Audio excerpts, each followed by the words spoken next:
Good afternoon. Welcome to Broadband Breakfast Live Online for Wednesday, August 24th, 2022. My name is Drew Clark. I'm editor and publisher of Broadband Breakfast, and very excited to bring together a great assembly of people who are working in the area of better broadband, better lives. That's our motto at Broadband Breakfast, and we're sticking with it. We've been doing Broadband Breakfast for 15 years now, nearly 15 years, and we have had many facets to our journey to report on, to bring people together, and to actually have hands-on roles. And one of my most, I guess, I don't know, proud is always a bad word to use. I don't like to use proud as a word, but I just am very grateful for the experience I had in Illinois as the head of what I call broadband planning, or broadband state broadband initiative 1.0, right? Many years ago, I had that privilege to lead the state broadband initiative in Illinois under the Recovery Act. And now in this summer of broadband, we're coming back to Illinois to the real pros who are handling the topic and are working on the case for getting higher capacity broadband throughout the state of Illinois. Lots and lots to talk about today. But before I introduce our guests and get started on it, I wanted to remind people that we've been doing what we're calling the Summer of Broadband. We've done about 5-6 programs. We've had individuals from Ohio, Indiana, Tennessee, Utah.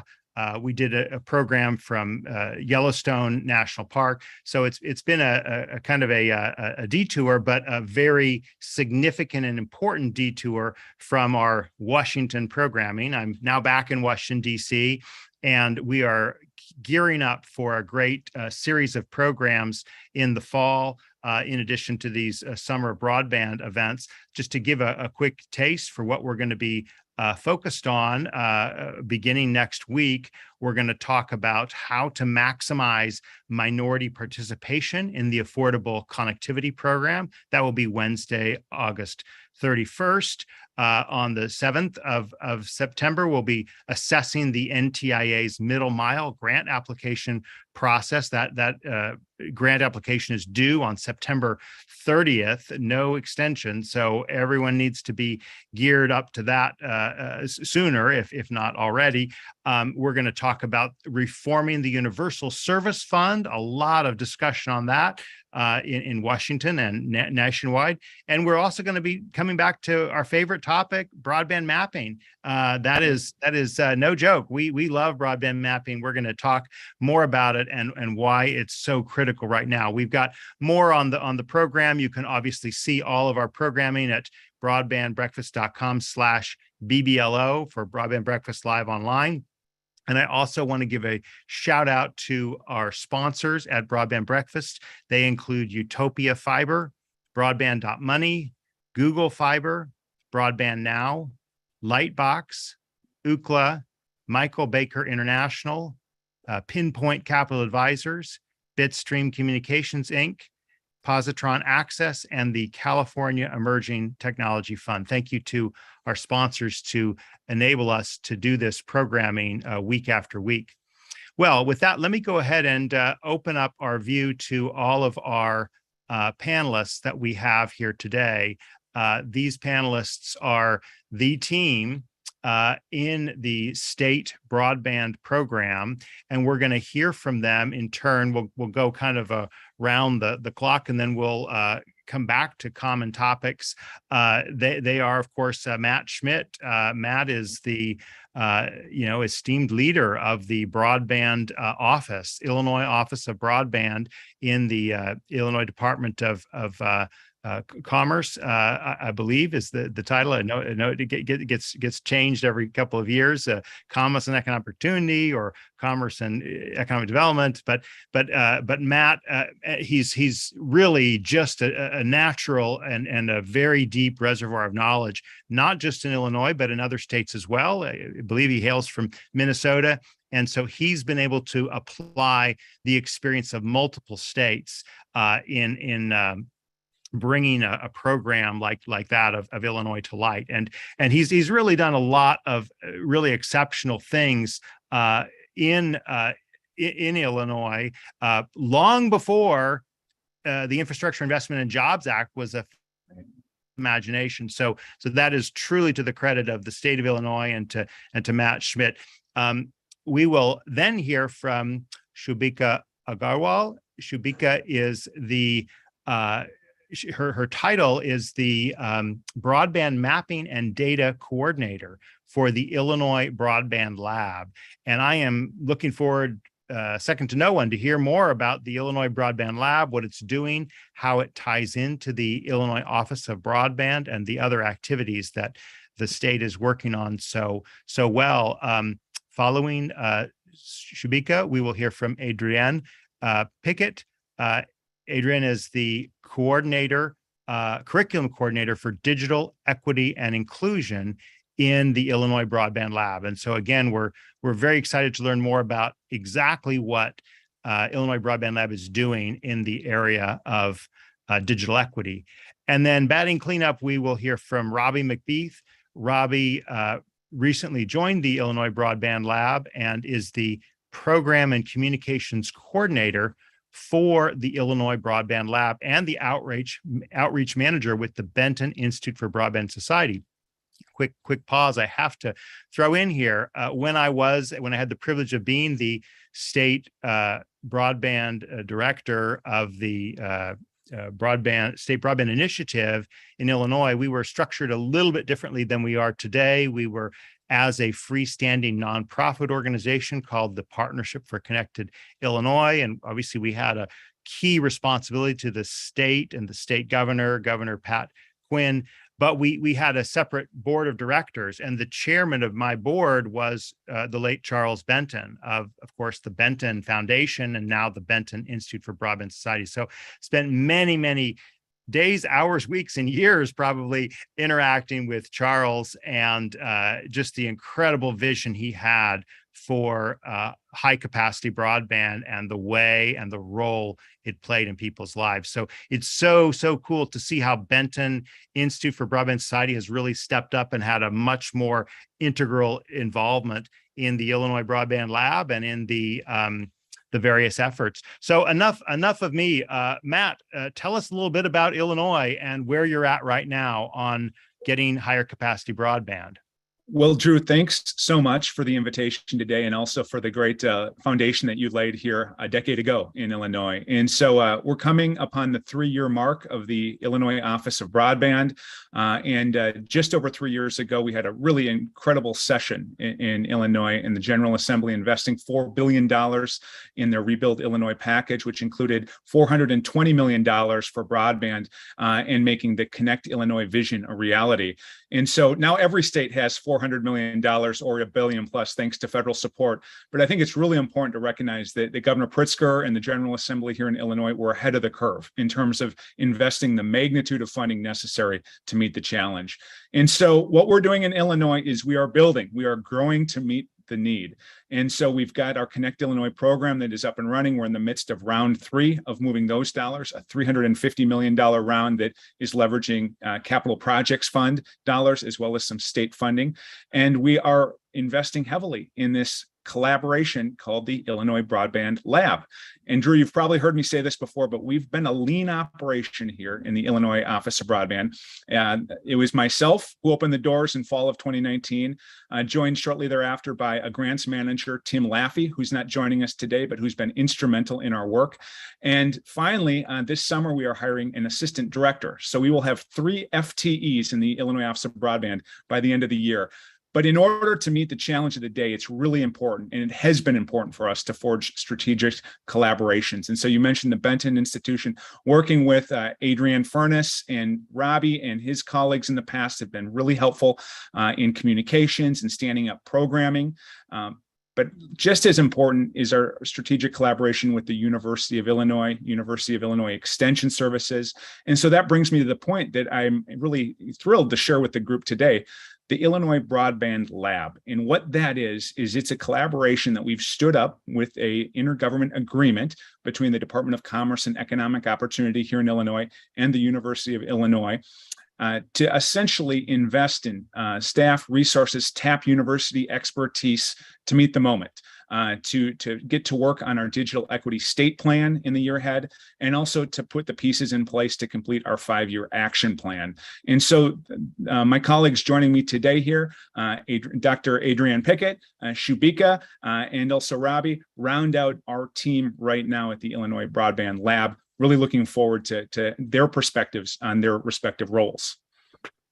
Can I just impose one more question here, which is what would this look like? What would what you're doing in Illinois look like if it weren't for the American Recovery and Reinvestment Act? Excuse me, I used the wrong word. If it were not for the Infrastructure Investment and Jobs Act. I mean, clearly you were already on track. You were doing a lot. But like, what does IIJA enable Illinois to do that it could not have done but for that? Well, and this harkens back to, my days as a Minnesota legislator standing up the Office of Broadband and the border-to-border broadband grant program almost a decade ago in Minnesota. We were harping on the idea that you have to fund the fund. You can't just create a fund, but you have to put appropriate resources behind it in order to achieve your goals of universal connectivity. And so in Illinois, thank goodness, 3 years ago, the $420 million investment in the Connect Illinois vision was the right magnitude of investment that was needed. But what we've realized, and this isn't simply just because everybody's got $1 billion, but it's not, inexpensive to build out 21st century networks. And the federal support that we're receiving, first through the Capital Projects Fund and now through the Infrastructure Investment and Jobs Act, is going to allow us to invest in robust, fully scalable network technology across the state of Illinois that's going to help us meet the needs of today, but also prepare for the needs of tomorrow. And so I can't stress enough that it's that combination of state initiative and initial investment in the Connect Illinois and Rebuild Illinois package from 3 years ago, plus the federal investment that's going to help us meet our goals. So that magnitude of funding is absolutely essential in this environment. Well, wonderful. We'll hear a lot more from you as we go along, but let's turn now to Shubika. Tell us a little bit about your work with the Illinois Broadband Lab. Sure. Thanks, Drew. Thanks, Matt, for laying out the base for what Illinois Broadband Lab really is. So yeah, really excited to be here and talk broadband mapping.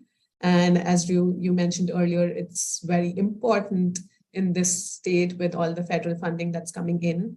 So, I'd like to start with why, according to me, broadband mapping is really essential. So basically identifying those gaps, which we refer to as unserved and underserved areas in our communities, and helping plan for better broadband services in these areas is why it's essential. And fortunately for Illinois, our definition of unserved and underserved matches and aligns with the FCC's definition. So, a shout out to the decision makers and the Illinois Office of Broadband's foresight and, having us do that so that our efforts kind of align with the federal funding that's coming in. Next, I would want to talk about how we really do this here in Illinois. So we partner with Connected Nation for our broadband mapping. And how it really works out is they help us with provider outreach. There's an aspect of field validation for areas where we need further investigation. And then there's finally the aspect of public feedback because, our maps are all public. And then we also incorporate the feedback of whether, there are some inaccuracies or misrepresentation in the maps. So that is all the data, they help us with processing and compiling all of that into maps. And we had our first set of maps released in June 2021, shortly after I joined the Illinois Office of Broadband team. And we are making it a point to update it every 6 months. These maps are available to public in 2 forms. So we firstly have the static maps, which are available on the Illinois Broadband Lab website. And these are basically at different levels. So we have maps for the county, at the school district level, and the legislative district levels. So basically catering to a wide variety of stakeholders are involved and interested in broadband issues in the state and the country as well. Then we also have our interactive maps. And we have been introducing both of these resources in some of our state grant programs. And we've seen that it really helps build capacity and start those initial conversations and build those collaborations, between all the team members, and just bring more people to the table and start with discussing all of this. The best part about our interactive maps is also that, it has an ability for teams to actually include data that they might have collected on their end. So like school districts have been collecting some really good data around broadband and the efforts that they have been carrying out. So all of that. And I think it's been a really good success, and we are getting feedback and trying to improve the platform as we go. Lastly, what we're planning to do now. So we definitely want to make sure that we are collaborating with FCC and the federal efforts. We have started with our next round of provider outreach, and hopefully we are going to be getting the data that providers are submitting to FCC, so that we wouldn't really have to wait until mid-November for the new maps to come, and Illinois will probably have an idea of what access looks like. Is it granular enough, and things like that. So really hopeful about that. And we also have access to the fabric data, which is all the serviceable locations. And we are cross-referencing that with our own Illinois 911 data, just to make sure that it's, again, accurate and we're not missing out on any locations that have to have access to better broadband in Illinois.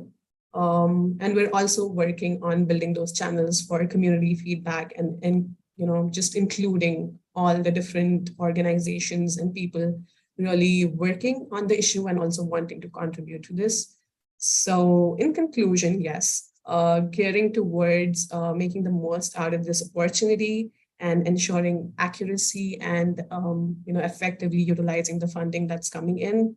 And again, shout out to all of our partners at the Illinois Broadband Lab. I think the University of Illinois Extension, the Benton Institute, for working with us on our grant programs and keeping communities up to date with new resources and funding opportunities.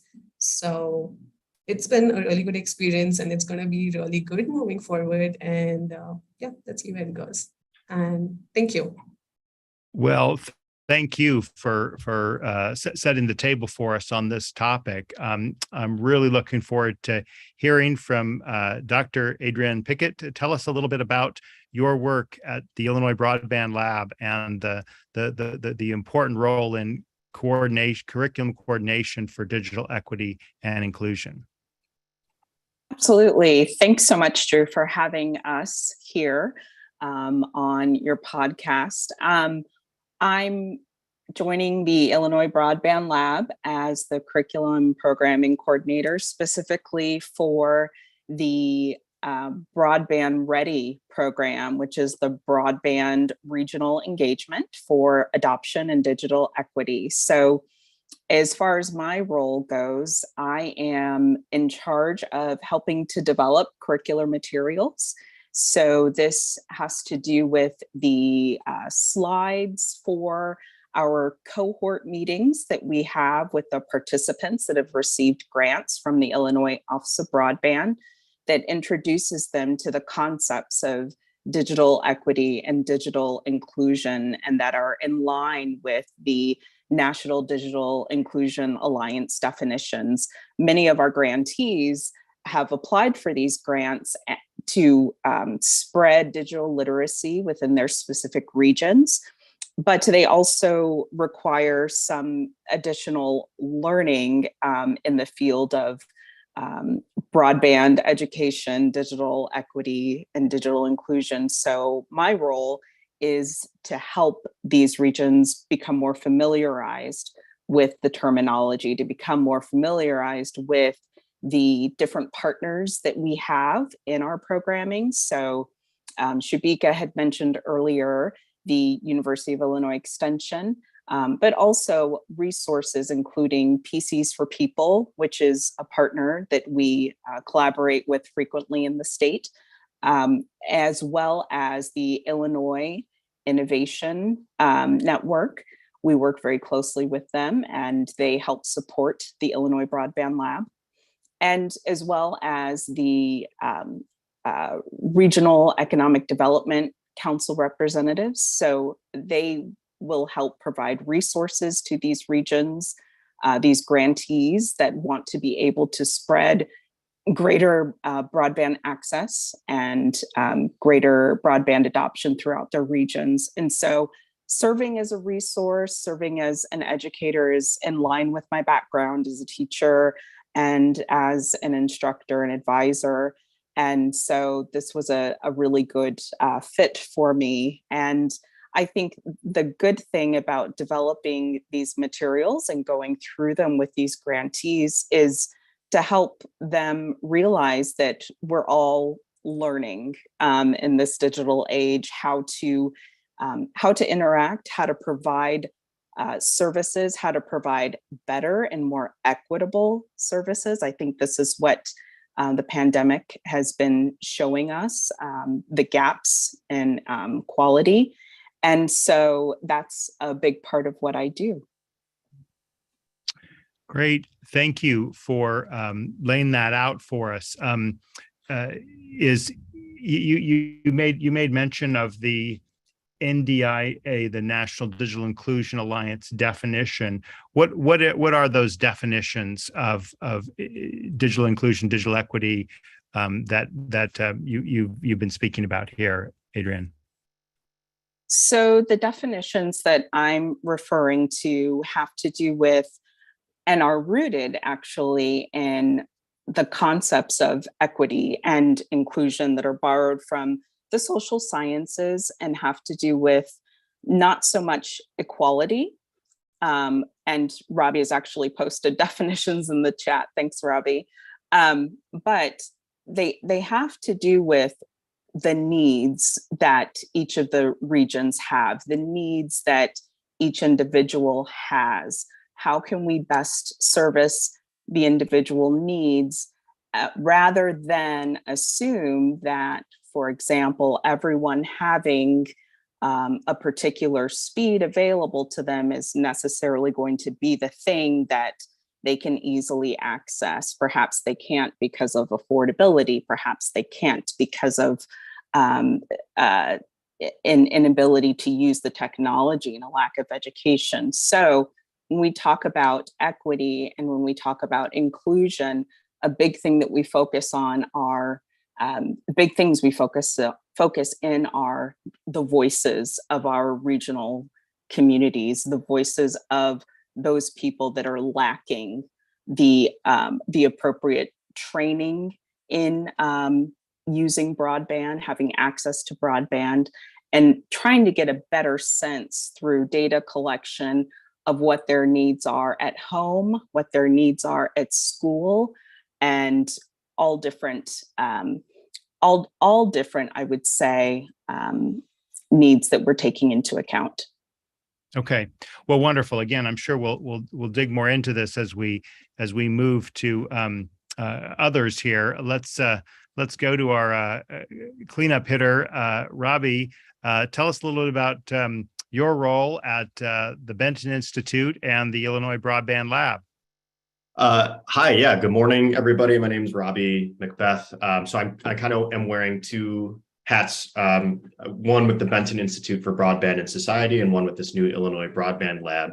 And I think it kind of, my journey, I think, highlights, what a lot of states should be thinking about. And if there's sort of a theme from Illinois' story or today's meeting, I think it's more about like the success of Illinois' comprehensive collaborative approach. Comprehensive in the sense of, doing things from infrastructure to also including digital equity and digital literacy in the program structures themselves. And then collaborative in the sense of having really strategic partnerships with institutions, whether they be philanthropic or educational, the private sector, and those sorts of things. And so what the Illinois Broadband Lab and the work with Benton Institute, I think kind of like really embodies that theme. And so the Benson Institute, for those that are unaware, has been publishing research. We just celebrated our 40th anniversary this past year. And obviously, technology has changed, but this kind of the issues around universal access and how can communications policy ultimately support those goals remains the same. And so we kind of shifted to working more with the state of Illinois, our home state, to really take advantage of a lot of the federal funding and also just kind of the energy and movement that Illinois had prior to the pandemic. And so one of those examples of one of the programs that we helped out with that I wanted to talk about briefly today was called the Accelerate Illinois Broadband Infrastructure Program. And it's kind of a small sort of like, training camp or quick curriculum, 14 weeks, in which different counties across the state get together and we have an expert consultant come in and we kind of guide them from literally a broadband 101. These are often county officials who have never really engaged with broadband infrastructure in any meaningful way, but obviously in the aftermath of the pandemic, it has kind of like really the relevancy of it has just become too painful to ignore in a lot of ways. So we take them from a broadband 101 through doing things like data mapping and surveys. So they're actually going out and surveying people. So we rely on the maps that Shubika talked about earlier, as well as kind of other sources. But at the same time, we sort of really expand that even further and have the communities design their own survey and bring it out to people to get both the data around what is their speed and that sort of thing, but also qualitative comments around their experience working with their internet service provider, different stories, reliability issues. And I think for counties to get that type of data as well really helps them as they develop their strategic plan, which is kind of the end of this 14-week Accelerate program. So that they can kind of pitch to other city leaders or engage in interviews with internet service providers with a lot more data. And then ultimately, one of the main goals of this program is to get these communities think at the local level and at the leadership level, really prioritizing broadband and to consider applying for infrastructure runs that the state Illinois Office of Broadband is running. And so it's beneficial for kind of all parties involved. Broadband becomes more important and you start seeing higher quality applications that are more targeted with better data to kind of support the grant opportunities. So we've just finished our second round of the Illinois Accelerate program. And it was, a really great experience just to kind of listen to these different communities, thinking back just, a few months ago, just 14 weeks ago, starting from, really having, difficulties deciding about or thinking about and trying to conceptualize fixed wireless broadband versus wired broadband, and deciphering all those things or what speeds are appropriate and these sorts of things going to, this is ultimately our strategy for connecting these rural regions and everything else. And so I just want to emphasize again, one of the qualities of that program and part of its success, I think, is the collaboration that the Illinois Office of Broadband has been working with. So the Benton Institute and the flexibility of being a philanthropic organization and our expertise and being able to bring in consultants was very helpful. And we partnered with the University of Illinois extension offices. So they help with kind of the general maintenance, the curriculum. They have an expertise in educating, it's their mission ultimately to educate people across the state on a variety of topics. And so all the sort of interests got aligned, I think, to run a really smooth program. And we're looking to kind of continue the success because there's so much future funding and federal funding coming down. If we can get communities thinking about broadband, setting themselves up for applying for broadband, noticing gaps at a really, really granular level, I think it's just a win-win-win. So after I speak, I'm going to put in the chat. We published a publication ultimately describing the Accelerate program. So if there's anybody out there interested in more of the resources and what the curriculum looks like and possibly kind of instituting something in your own states, I think that's a great place to start, a great resource to start. Thank you. Well, wonderful. Let's open this up. And I'm reminded of an expression that it's a paraphrase of an expression that Tip O'Neill, the former House Speaker, had, which is all broadband is local. No, sorry. All politics is local. All broadband is local. And you really need to think locally when you're dealing with broadband, because even though it has, kind of tentacles and interesting facets that run into so many programs, it really does come back to a local program. And I want to start with that, Matt, is what are some of the things, and we got a great question here, really appreciate your questions. We've got them on both or multiple platforms. So I'll try to drill into questions early. Daniel Smith asks, what is the magnitude of the broadband deficit number of households in Illinois? And I'd love you to take that question and talk about the local opportunity here. Sure. Well, this is really the question before all offices of broadband right now is what is the number of underserved locations? Based upon our estimates, we are looking at least 485,000 locations in the state that lack access to wireline connectivity, providing reliable service of at least 100 megabits per second down, 20 megabits per second up. And so that federal benchmark.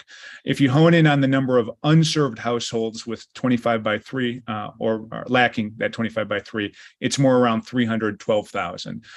This is based upon the methodology that we've stood up through our mapping vendor for the last 2 years. But I think it's incumbent upon all states to take the challenge that the Infrastructure Investment Jobs Act and NTIA has put before us and get the best, not just estimate, but figure that you can possibly put your finger on. And so we're taking that baseline and triangulating with speed test data, field validation work to hone in on the most accurate and defensible number of unserved and underserved locations in the state.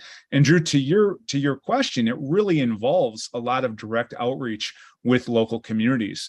And this is something that we've been really proud of in Illinois, is standing up complementary programming, whether it's the Accelerate program or the Illinois Connected Communities, other work, formally or informally, with digital literacy and skills building. The point is we want to make those meaningful connections at the local level. And right now, in this moment, and given what's in front of us in liaising with FCC over mapping and NTIA over BEAD funding formulas, we want to work those relationships we have with local communities to engage as many Illinoisans as possible to help us crowdsource feedback on where broadband is and is not. And so I think that this is the moment that the year ahead is going to provide for us, capturing the attention of as many stakeholders across the state that we can, so that we can think creatively and also innovatively about how we better understand our covered populations and the gaps on a digital equity basis within the state that the digital equity program and the digital equity planning requires of us, but also that we're really smart about how we get the best possible and defensible number of unserved locations around the state. And so that outreach, that local coordination, that's going to be integral into everything we do with the planning in the year ahead. Let me just make sure I'm getting these numbers right. You said 312,000 unserved and then 485,000 underserved. Is that an additive number? In other words, the two together equal 4, or are they on top? That's right, additive. All right. And so is there a concern though that this is just going to be, quote, a rural problem or a rural issue, right? I mean, I think that, to their credit, the NTIA has really focused on speaking to the whole of the 100 megabit down, 20 megabit up standard. But even there, I mean, do you have any concerns, Matt, and all of you, that this money is just going to be a rural fund and it doesn't address some of the real significant affordability issues for broadband in more urban and suburban locations? Well, I think, there's multiple aspects to that question. And I think first and foremost, the COVID-19 pandemic has taught us many things, but one of them is 25 by 3 is wildly insufficient for a family or a professional to be able to work from home or balance all the needs in the 21st century setting if you're going to be being productive from home. And so from the get-go with Connect Illinois, we have recognized that. We've put it into our goals in our framework for operating our program, that this isn't a program just about unserved locations, because what about all those folks that have 25 by 3, but that's insufficient for them to be productive at home on a daily basis. So we look at that 100 by 20 wireline benchmark, and we work down from that. And of course, the Infrastructure Investment Jobs Act and the BEAD program are going to require states to demonstrate that they can provide access to every last unserved location. And that's why the planning in the year ahead is going to be so important. But beyond ensuring that we're going to cover all those unserved locations, we want to think big about how to make the best use of this truly transformative federal investment to make sure that we position communities across the state to be better off for this investment. And so that's why it's so important to work with the communities, to put in the work, to understand where maps might be inaccurate and how to direct resources accordingly. Let's hear from Adrian and Shubika and Robbie about this question of where are the resources going to get devoted? How do we address and make sure we're addressing the totality of the problem and not just a rural part of the problem? I'll jump in just first to say, when we're talking about the comprehensive approach, we also had a program with the Illinois Office of Broadband called the Illinois Connected Communities program, which was ambitious, and it was more of a year long. The Accelerate, I think, was prioritizing infrastructure because in some sense, I think that was responding to the BEAD money and just kind of the nature of how federal funding has gone down. But at the same time, we've also done a lot of programming around, as Adrienne mentioned, the sort of like digital equity and the definitions and thinking more holistically about a lot of these programs, which ultimately is kind of the next step that even a lot of the Accelerate communities end up looking at is, okay, even if we have a more robust infrastructure, how do we bring in things like digital navigators? And so, people that are coming from schools or, to serve as tutors coming from outside the library and getting more towards that literacy piece. And so, yeah, I think the answer is we have other programming and it's kind of a long-term thing to be thinking about. And I think we'll also have stuff coming out, especially as we work on developing our 5-year plan and everything as under the Digital Equity Act. So that's just my initial thoughts on that. The only thing I'll add, thanks, Robbie, is with the Broadband Ready program, we are in our second cohort, and we have a group that is representing each of Illinois' economic development regions of the state. And so we have a group that is in the Cook County area. We have a group that is in Jackson County, so Southern Illinois, Northern Illinois, and places in between.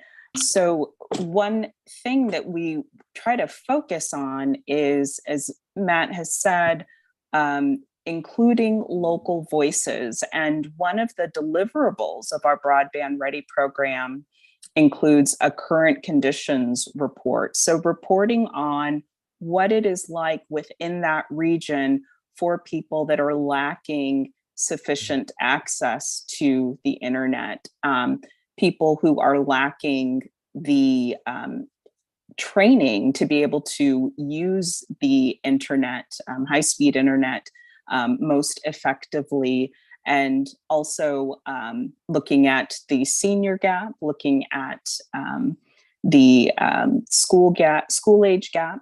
And so what we're trying to do, I think, with the Broadband Ready program is get a better understanding of the entire state, so urban and rural areas, in order to meet those needs. Mm-hmm. Okay. Shubika, do you want to add anything to this? Sure, yeah. So I think I agree with all that Robbie, Adrienne, and Matt have shared. And I just want to say that asset mapping, I think, is going to be an important aspect of this, and Ready, as Adrienne mentioned, to some extent is getting to that. So just making sure that we identify all of those resources in urban as well as rural areas, so that we get the voices from both of these regions. And at the same time, the other thing that on the mapping aspect is just to make sure that we actively work through the data and make sure that we are ready for the challenge process. Again, FCC hasn't released clear guidelines on what that's going to look like, but making sure that the maps are accurate and we have, all of these unserved and underserved areas represented well in both urban and rural areas. Because from the programming that we've conducted so far with our communities, we do realize that it's not a completely rural issue. It's both in urban and rural areas. Yeah. So we are definitely gearing towards being preparing ourselves for the challenge processes and ensuring that all the communities that need better access to broadband are represented accurately on those maps. We have a question here from Stephen Schwerbel, who asks, are you close to determining the high cost of service territory threshold under BEAD, the Broadband Equity Access and Deployment Program? What criteria are you considering for this definition? Who'd like to tackle that? I can just say quickly that this is something that's definitely on our minds. We just kind of got through the NTIA application gauntlet here this summer, and so with the digital equity and BEAD programming, and so really thankful for the feedback and partnership with NTIA on meeting those deadlines. Moving forward, we will be working with additional collaborators in the fall to set out our approach with BEAD, including answering this very question. And so we're aware of it and we're kicking the tires on it, but we're not close to honing in on that threshold quite yet. Katrina Hall asks, what crowdsourcing techniques are you using? And this issue of mapping is, in some of these summer of broadband states we've interviewed, mapping has been front and center. In others, it's been a little bit more on other topics. Where do you all stand on that? Like, for example, the Utah State Broadband people and the council just spoke really, really significantly about the importance of mapping and the role that it's going to play, has played, and is going to continue to play. What we are hearing through all of our reporting is many states are really taking a very, I don't know what the right word is, aggressive, critical approach to the FCC. Whereas last time when we built this map, it was a very collaborative process between the NTIA and the FCC. Now I'm almost sensing that, each of you states, you don't have any responsibility to do a map, but many, if not most, are doing a map, if only to kind of say, hey, FCC, you got it really wrong. What are your thoughts on the map and the challenging process here? Well, before I invite my colleagues to really speak to the efforts that they've seen at the local level with data collection and speed testing and survey work, I'll just say this. I think it's so important for states to double down on their mapping initiatives and not to say, hey, the FCC's got this. We had a chance to connect with the chairwoman from FCC a couple of weeks ago. We have all the confidence in the world that what comes from this moment in the investment in the Data Act will lead to better mapping, more accurate, more granular, more timely FCC maps, but we can't count on them to guide us through the year ahead, with the digital equity plan and with the 5-year action plan for the BEAD funds.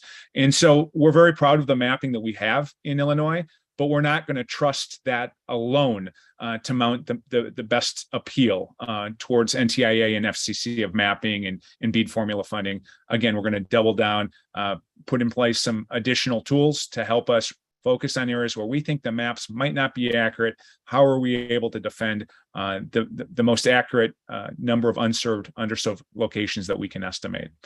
And so, but while we're doing that, and while we're pointing folks to our Illinois broadband map and our own speed test, there have been local communities that we've invited to innovate on their own, because we really think that central to the Illinois Broadband Lab mission is to innovate, to experiment, to try different things out in the pursuit of perfecting the approach. And so we've seen some really great approaches at the local level, and I would invite my colleagues to share some of their perspectives. So just to be clear, is the Illinois Broadband Lab the map for the state of Illinois, or is there two things going on here? So right now, the Illinois Broadband Lab houses the mapping that we have and that we've procured over the past 2 years with our mapping vendor, Connected Nation. And so it's an interactive map that's updated twice a year that has all the layers that you would expect on an interactive map in the year 2022. In addition to that, we have approximately 1,800 static PDF maps, congressional districts, General Assembly districts, counties, you name it, at different speed tiers. The idea is that mapping we want to make available to stakeholders. And the Illinois Broadband Lab webpage that I've shared in the chat box is where we've housed that mapping for the last couple of years. But moving forward, the Illinois Broadband Lab is going to be much more than a storage site for mapping. It's going to speak to a lot of the different things that hopefully we've brought to life here today. Tell us a little bit more about the Illinois Broadband Lab. Chubika and Adrian. Sure. So I think it's something that we're standing up. As Matt initially mentioned, the Office of Broadband is a lean operation, has been a lean operation for quite a while. And with the Illinois Broadband Lab, we're basically bringing in all our partners and just building capacity. So as of now, we have the University of Illinois, the University of Illinois Extension. So Nancy Odriego at the University of Illinois Extension has played a really important role with us through our Accelerate programming. So a lot of our survey, hosting surveys for communities and survey data analysis, all of that has been really helpful. Oh, sorry. No, keep going. Yeah. And through, the University of Illinois Extension, then we definitely have the Benton Institute for Broadband and Society as part of the lab. They have, again, been leading quite a few of our state grant programs and, helping out with keeping the communities up to date with new funding opportunities and, all the new resources and policy developments and things like that. So I think it's a growing group. It's not very focused as of now, these are the only participants. We definitely see it growing, and all who are going to help us in, these coming months and years on planning for, the funding essentially are going to be part of the Illinois Broadband Lab. So go ahead, please. Yeah. Oh, so the thing that I wanted to add also is in working with the University of Illinois Systems, Illinois Innovation Network, we, through Broadband Ready, have been able to work closely with Kyle Harst and Jeanette Tamayo on standing up our programming, and also with providing our public universities with access to Shubika, myself, and Robbie. And a lot of these public universities are serving as our anchor institutions that are supporting the work that is being done in these different regions throughout the state of Illinois. And so the thing that we are working most on is connecting our university, our different universities to the local communities more effectively. So from university individuals getting to know county board members, getting to know school districts and superintendents and those working in healthcare and telehealth, as well as other areas, small business, etc. All of this in order to get a broader view on how internet is being used, where the gaps are, and how these different institutions, universities primarily, can help provide more of a more support to the community. So we've got a question from Mike Wiley here. Are you using third-party data licensed map data providers who also are you receiving data directly from ISPs? Obviously, this question of the fabric is really crucial, and there's a lot of moving parts to this. And I think there's a concern out there that people aren't going to really be able to comprehensively interrogate data. What are some of your thoughts on this, Matt and others? Yeah, just really quick, the data that we have populating the Illinois broadband map, by and large, comes from our providers here in Illinois. And so there is a non-disclosure agreement that is offered to providers. They send the data to our mapping vendor that will aggregate the data, create mapping layers, put the map together. And so that's an approach that we've taken for the past 2 years, and we see increases in comfort among our providers and participation.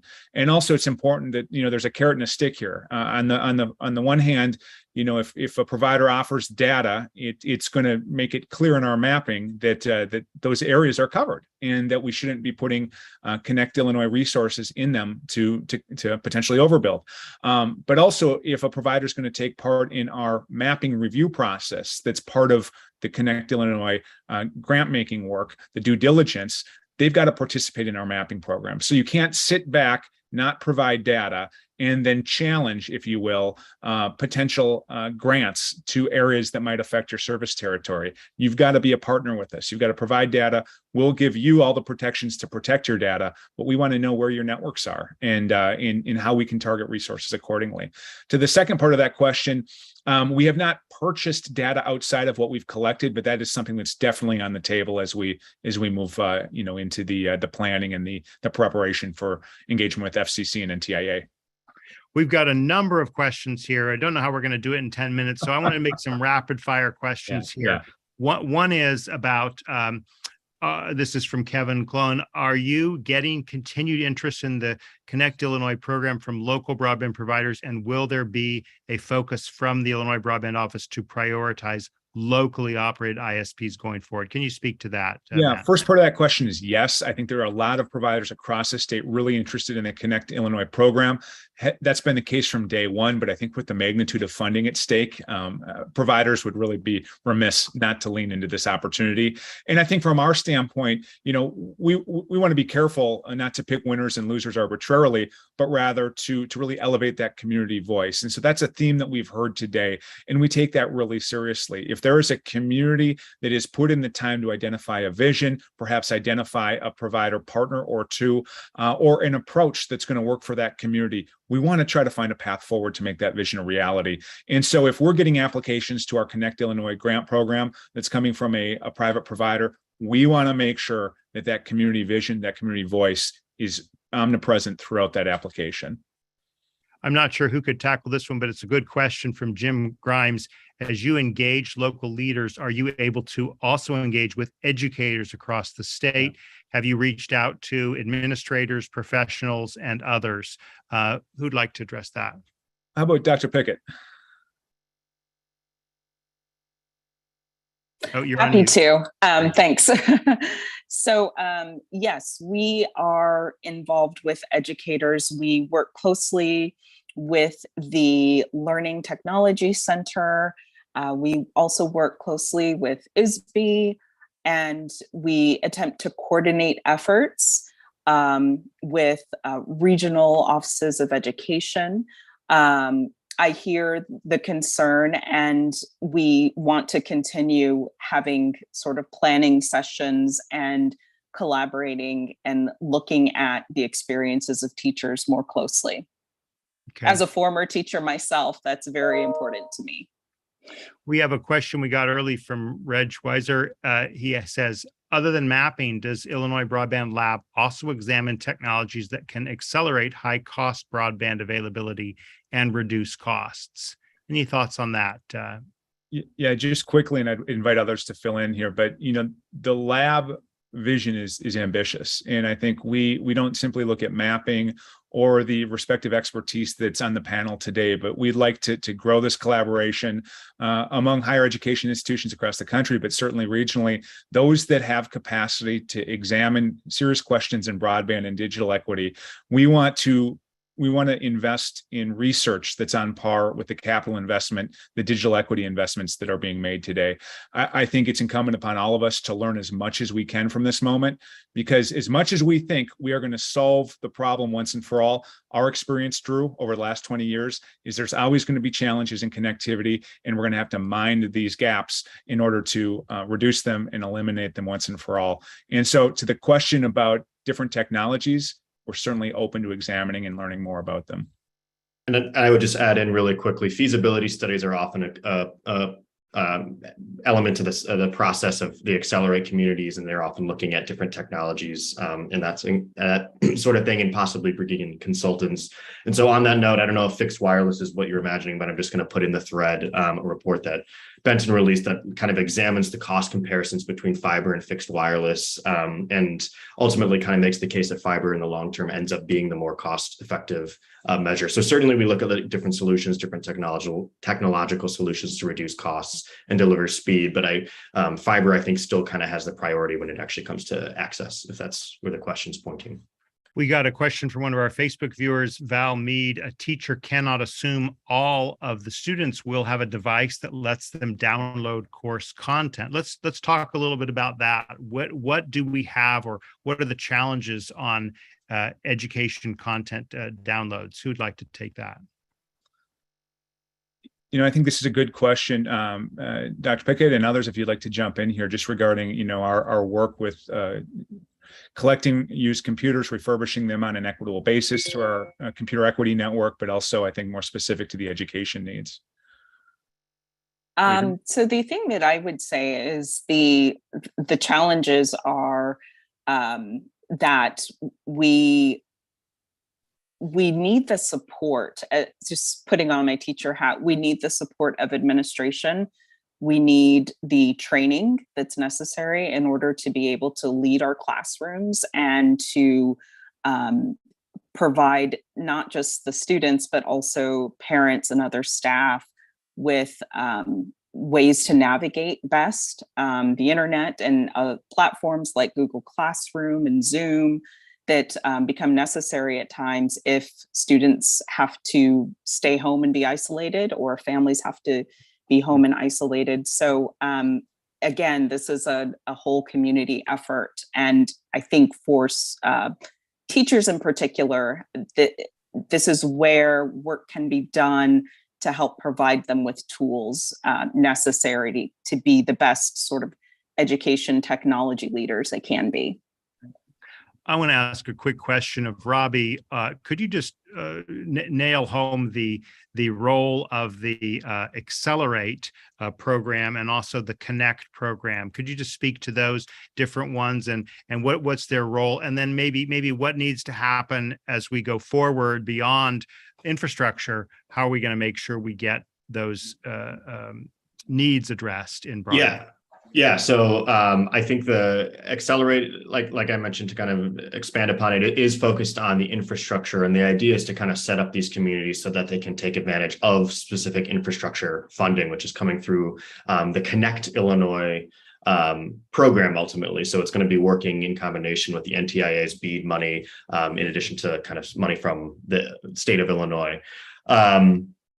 But as we say at the Benton Institute, often there's kind of a cascade need. So once access sort of gets there, then it becomes kind of adoption and use. And so Illinois, I'm sure we're going to have a lot more things coming out through the state, as the Digital Equity Plan Act comes in, but it's just kind of like a holistic approach that we're doing about raising awareness of things. So we're doing a lot around the Affordable Connectivity Program, making sure all the communities that participate in Accelerate are aware of these different subsidy programs around affordability. Oftentimes, educators are present on the committee that is going through this Accelerate program, and they know better than anybody kind of the gaps in access among students in their classrooms, even at the administrative level. So it's an all hands on deck approach. There'll be more specific programming and stuff later down the line.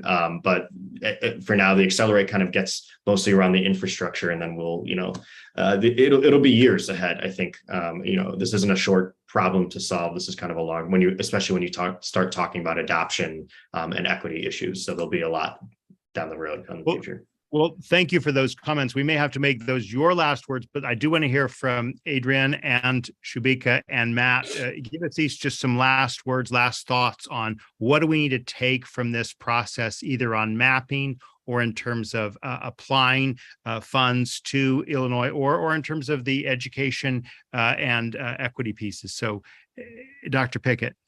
Thank you, Drew, again for having us. The thing that I want to emphasize is the importance of collaboration. One of our collaborators is the Purdue University Center for Regional Development, Dr. Roberto Gallardo. He was on our program a few weeks back. Yes, he was. And Cheyenne Giedman. They work closely with the Broadband Ready program. And much of the data that our Broadband Ready groups draw from has been collected, compiled, generated by the Purdue group. We wouldn't be able to do a lot of the work that we do and provide the information that we provide without the support and the guidance of our Purdue partners. And so collaboration, even across universities, across states, is important, I think, for success. Great. Thank you for being with us, Dr. Pickett. Let's hear from Shubika. Sure. Thanks, Drew. Thanks for having us. And I would just like to say, great talk. Really happy talking about, all that is happening in broadband mapping in Illinois. We definitely look forward to collaborating with all of our partners, engaging the community in the process, and making sure that we, effectively utilize this funding. We also, share all that our communities are doing in Illinois in our newsletter, which is something that Robbie usually plugs in, but I'll do it for him today. And in addition to that, I am also working on a video project wherein we try to get some qualitative aspects of how this program is actually impacting our communities and how there are still certain challenges that we need to address. So I think we'll definitely have a closer insight into what, we have been able to do for communities and what's still lacking. So definitely a feedback process that we're creating so that we can make the most out of the planning and engage as many communities and organizations in Illinois as we can doing this. So thank you. Well, thank you. Matt, give us your final thoughts on this. Just quick, it's going to take an all hands on deck approach. And so if you're a state office of broadband, build your team. You can do it from within. You can do it with external collaborations and just really make this as meaningful as possible for the communities in your state. And I think that's how we get as close as possible to getting this right. Thanks a lot, Drew.